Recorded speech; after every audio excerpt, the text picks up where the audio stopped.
ओम शांति 15/1/2026 प्रातः मुरली ओम शांति बाप दादा मधुबन। मीठे बच्चे, हाजी मीठे बाबा, तुम्हारे मुख से कभी भी हे ईश्वर, हे बाबा शब्द नहीं निकलना चाहिए। यह तो भक्ति मार्ग की प्रैक्टिस है। प्रश्न है, तुम बच्चे सफ़ेद ड्रेस पसंद क्यों करते हो? यह किस बात का प्रतीक है? उत्तर है, अभी तुम इस पुरानी दुनिया से जीते जी मर चुके हो, इसीलिए तुम्हें सफ़ेद ड्रेस पसंद है। यह सफ़ेद ड्रेस मौत को सिद्ध करता है। जब कोई मरता है तो उस पर भी सफ़ेद कपड़ा डालते हैं। तुम बच्चे भी अभी मर्जीवा बने हो। ओम शांति। रूहानी बाप बैठ बच्चे को समझाते हैं। रूहानी अक्षर न कह, सिर्फ बाप कहे तो भी ठीक है। बाप बैठ बच्चे को समझाते हैं। सब अपने को भाई भाई तो कहते ही हैं, तो बाप बैठ समझाते हैं बच्चे को। सभी को तो नहीं समझाते होंगे, सब अपने को भाई भाई कहते ही हैं। गीता में लिखा हुआ है भगवानुवाच। अब भगवानुवाच किसके प्रति है? भगवान के हैं सब बच्चे। वह बाप है तो भगवान के बच्चे सब ब्रदर्स हैं। भगवान ने ही समझाया होगा, राजयोग सिखाया होगा। अभी तुम्हारी बुद्धि का ताला खुला हुआ है। दुनिया में और किसी के भी ऐसे ख्यालात नहीं चल सकते। जिन जिनको संदेश मिलता जाएगा वह स्कूल में आते जाएंगे, पढ़ते जाएंगे, समझेंगे। प्रदर्शनी तो देखी, अब जाकर कुछ ज़्यादा सुने। पहली मुख्य बात है ज्ञान का सागर, पतित पावन, गीता ज्ञान दाता शिव भगवानुवाच। पहले उनको यह पता पड़े कि इन्हों को सिखलाने वाला अथवा समझाने वाला कौन है। वह सुप्रीम सोल, ज्ञान का सागर, निराकार है। वह तो है ही सत्य तूथ, वह सत्य ही बताएंगे। फिर उसमें और कोई प्रश्न उठ नहीं सकता। पहले तो इस पर समझाना है। हमको परमपिता परमात्मा ब्रह्मा द्वारा राजयोग सिखलाते हैं। यह रजाई पद है, जिसको निश्चय हो जाएगा कि जो सबका बाप है वह पारलौकिक बाप बैठ समझाते हैं। वही सबसे बड़ी अथॉरिटी है। तो फिर दूसरा कोई प्रश्न उठ ही नहीं सकता। वह है पतित पावन। तो जब वह यहाँ आते हैं तो जरूर अपने टाइम पर आते होंगे। तुम देखते भी हो, यह वही महाभारत लड़ाई है। विनाश के बाद फिर वाइसलेस दुनिया होनी है। यह है विशेष दुनिया। यह मनुष्य नहीं जानते कि भारत ही वाइसलेस था। कुछ भी बुद्धि चलती नहीं। गोदरेज का ताला लगा हुआ है, उसकी चाबी एक बाप के पास ही है। इसीलिए उनको ही ज्ञानदाता, दिव्य चक्षु विधाता कहा जाता है। ज्ञान का तीसरा नेत्र देते हैं। यह किसको पता नहीं है कि तुमको पढ़ाने वाला कौन है। दादा समझ लेते हैं, तब टीका करते हैं, कुछ ना कुछ बोलते हैं। इसीलिए पहली बात ही यह समझाओ।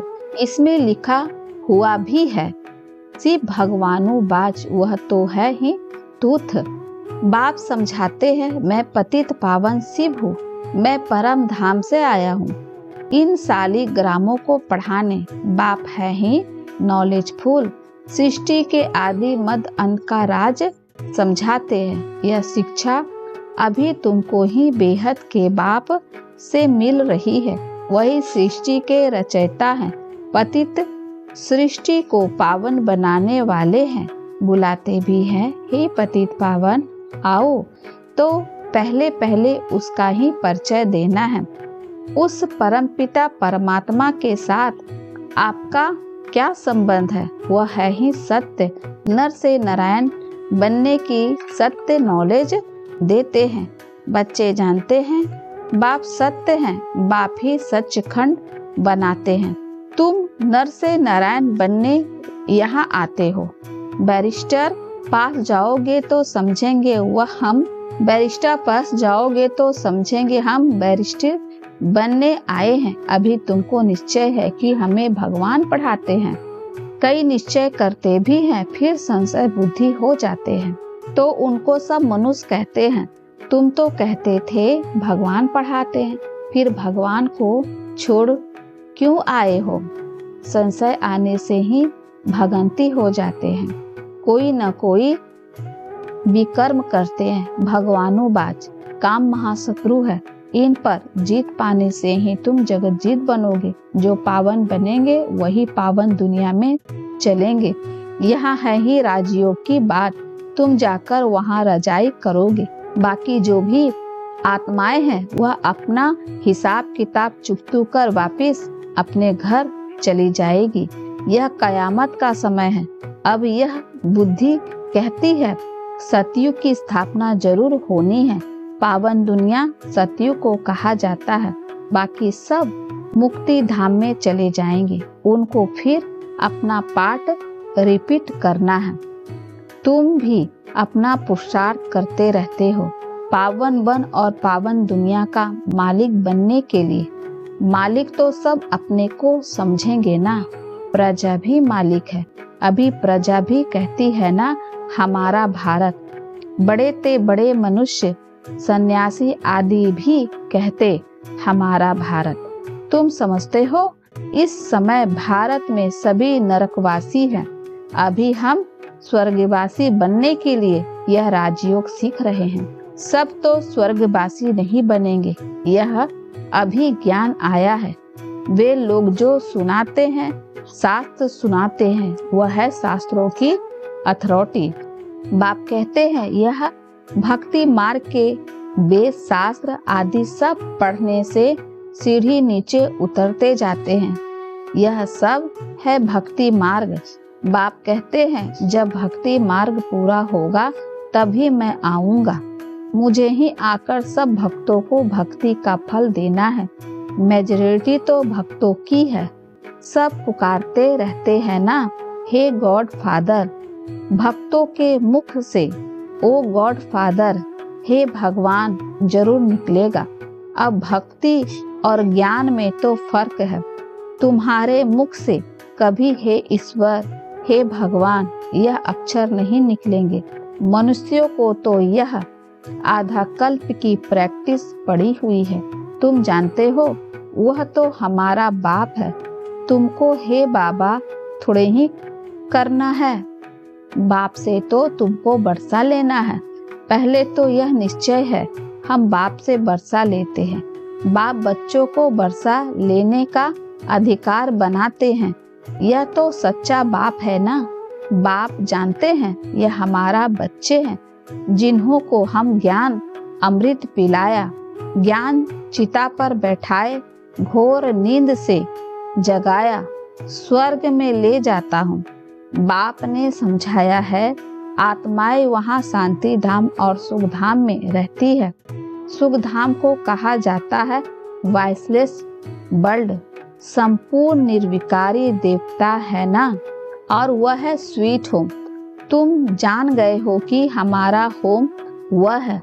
हम एक्टर्स उस शांति धाम से आते हैं यहाँ पाठ बजाने। हम आत्माएं यहाँ के रहवासी नहीं हैं।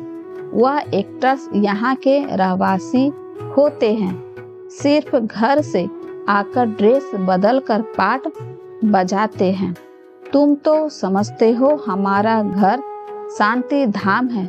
वहाँ हम फिर वापिस जाते हैं। जब सभी एक्टर्स स्टेज पर आ जाते हैं तब फिर बाप आकर सभी को ले जाएंगे। इसीलिए उनको लिबरेटर गाइड भी कहा जाता है। दुख हरता सुख करता है। तो इतने सब मनुष्य कहाँ जाएंगे? विचार करो। पतित पावन को बुलाते हैं किस लिए? अपनी मौत के लिए। दुख की दुनिया में रहने नहीं चाहते हैं, इसीलिए कहते हैं घर चलो। यह सब मुक्ति को ही मानने वाले हैं। भारत का प्राचीन राजयोग भी कितना मशहूर है। विलायत में भी जाते हैं प्राचीन राजयोग सिखलाने। वास्तव में हठयोगी तो राजयोग जानते ही नहीं, उन्हों का योग ही रॉन्ग है। इसीलिए तुम्हें जाकर सच्चा राजयोग सिखलाना है।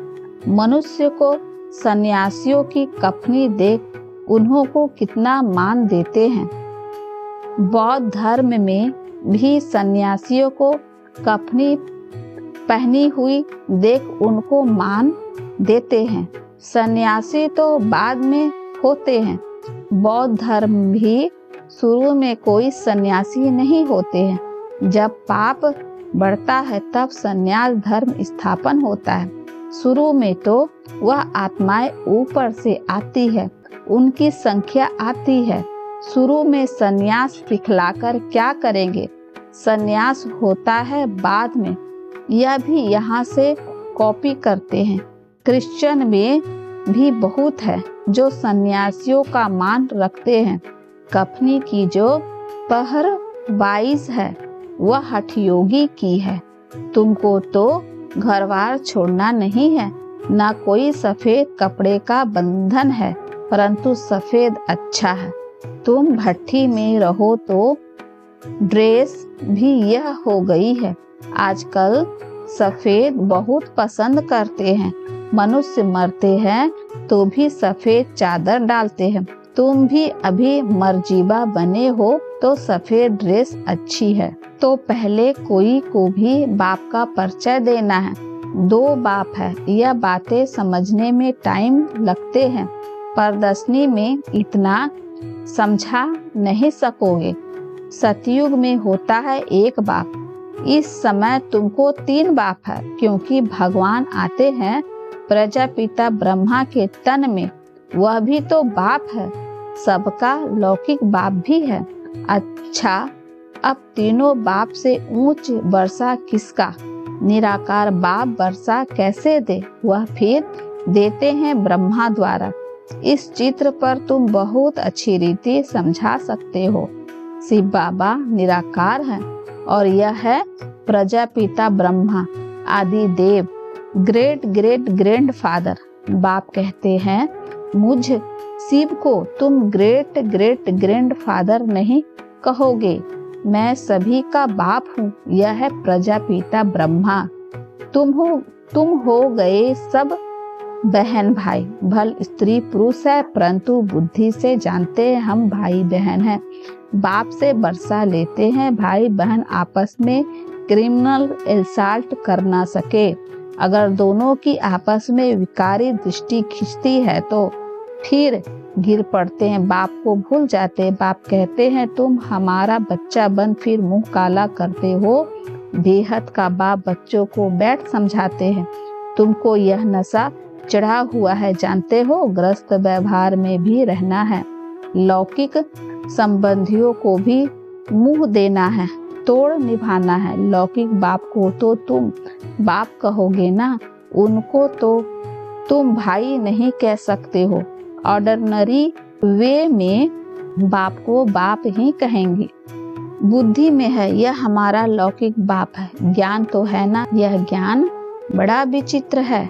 आजकल करके नाम भी ले लेते हैं, परंतु कोई डिजिटल आदि बाहर के आदमी के सामने भाई कह दो तो वह समझेंगे इनका माथा खराब हुआ है। इसमें बड़ी युक्ति चाहिए। तुम्हारा गुप्त ज्ञान है, गुप्त संबंध है, इसमें बड़ा युक्ति से चलना है। लेकिन 1-2 को रिगार्ड देना अच्छा है। लौकिक से भी तोड़ निभाना है। बुद्धि चली जानी चाहिए ऊपर। हम बाबा से वर्षा ले रहे हैं। बाकी चाचे को चाचा, बाप को बाप कहना पड़ेगा। जो बीके नहीं बने हैं तो वह भाई बहन नहीं समझेंगे। जो ब्रह्मा कुमार कुमारियां बने हैं वही इन बातों को समझेंगे। बाहर वाले तो पहले सुनकर चमकेंगे। इसमें समझने की बड़ी अच्छी बुद्धि चाहिए। बाप तुम बच्चों की विशाल बुद्धि बनाते हैं। तुम पहले हद की बुद्धि में थे, अब बुद्धि चली जाती है बेहद में। हमारा वह बेहद का बाप है। यह सब हमारे भाई बहन हैं। बाकी संबंध में तो बहू को बहू, सासू को सासू ही कहेंगे, बहन थोड़े ही कहेंगे। आते तो दोनों है, घर में रहते भी बड़ी युक्ति से चलना होगा। लोग संग्रह को भी देखना पड़ता है, नहीं तो वह लोग कहेंगे यह पति को भाई, सासू को बहन कह देते, यह क्या सीखते हैं। यह ज्ञान की बातें तो तुम ही जानो और ना जाने कोई। कहते हैं ना, तुम्हारी गति मति तुम ही जानो। अब तुम उसके बच्चे बने हो तो तुम्हारी गति मत तुम ही जानो। बड़ा संभल कर चलना पड़ता है।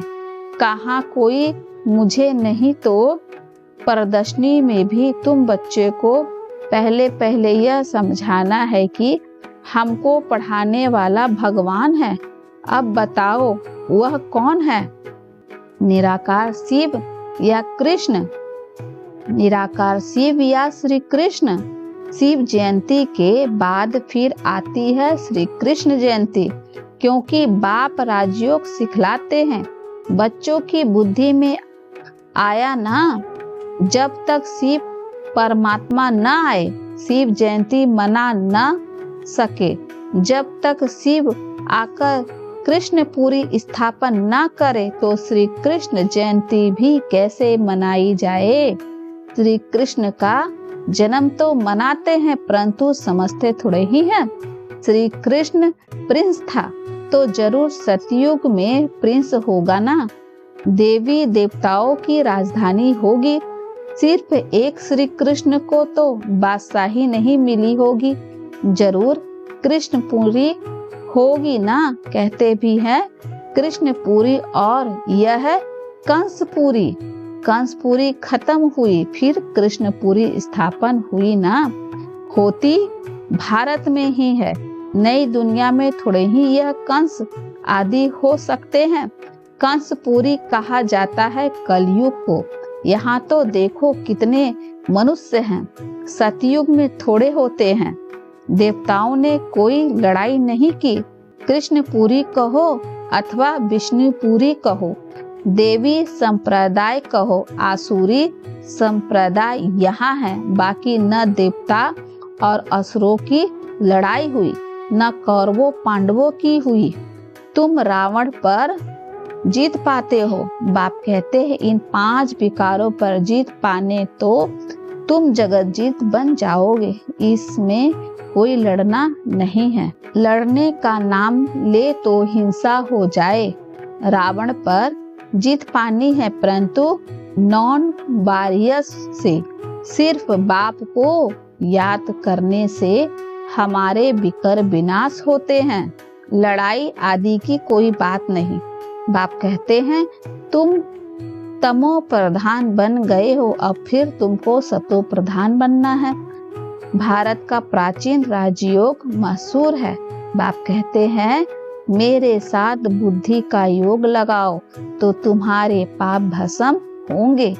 बाप पतित पावन है तो उनसे बुद्धि योग लगाना है, तब तुम पतित से पावन बन जाओगे। अब प्रैक्टिकल में तुम उनके साथ योग लगा रहे हो, इसमें लड़ाई की कोई बात नहीं है। जो अच्छी रीति पढ़ेंगे और बाप के साथ योग लगाएंगे वही बाप से वर्षा पाएंगे।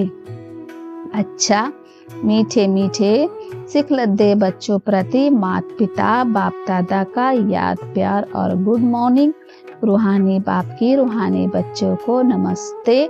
हम रूहानी बच्चों की ओर से रूहानी माता पिता बाप दादा को याद प्यार और नमस्ते बाबा, शुक्रिया बाबा, शुक्रिया। धारणा के लिए मुखसार है। पहला, भाई भाई की दृष्टि का अभ्यास करते हुए लौकिक बंधनों से तोड़ निभाना है, बड़ी युक्ति से चलना है। विकारी दृष्टि बिल्कुल नहीं जानी चाहिए। कयामत के समय संपूर्ण पावन बनना है। दूसरा, बाप से पूरा वर्षा लेने के लिए अच्छी रीति पढ़ाई करनी है और पतित पावन बाप से योग लगाकर पावन बनना है। वरदान है, अपनी संपूर्णता के आधार पर समय को समीप लाने वाले मास्टर रचयिता भव। अपनी संपूर्णता के आधार पर समय को समीप लाने वाले मास्टर रचयिता भव। समय आपकी रचना है, आप मास्टर रचयिता हो। रचयिता रचना के आधार पर नहीं होते, रचयिता रचना को अधीन करते हैं। इसीलिए यह कभी नहीं सोचो कि समय आप ही संपूर्ण बना देगा। आपको संपूर्ण बन समय को समीप लाना है। वैसे कोई भी विघ्न आता है तो समय प्रमाण जाएगा जरूर, लेकिन समय से पहले परिवर्तन शक्ति द्वारा उसे परिवर्तन कर दो तो उसकी प्राप्ति आपको ही जाएगी। समय के आधार पर परिवर्तन किया तो उसकी प्राप्ति आपको नहीं होगी। इस स्लोगन है, कर्म और योग का बैलेंस रखने वाले ही सच्चे कर्म योगी है। कर्म और योग का बैलेंस रखने वाले ही सच्चे कर्म योगी हैं। अव्यक्त इशारे, इस अव्यक्त मास में बंधन मुक्त रह जीवन मुक्त स्थिति का अनुभव करो। जब तक कर्म इंद्रियों का आधार है तो कर्म तो करना ही है, लेकिन कर्म बंधन नहीं। कर्म संबंध जीवन मुक्त अवस्था अर्थात सफलता भी ज्यादा और कर्म का बोझ भी नहीं। जो मुक्त है वो सदा ही सफलता मूर्त है। जीवन मुक्त आत्मा सदा फलक से कहेगी कि विजय निश्चय है, सफलता जन्मसिद्ध अधिकार है। अच्छा, ओम शांति।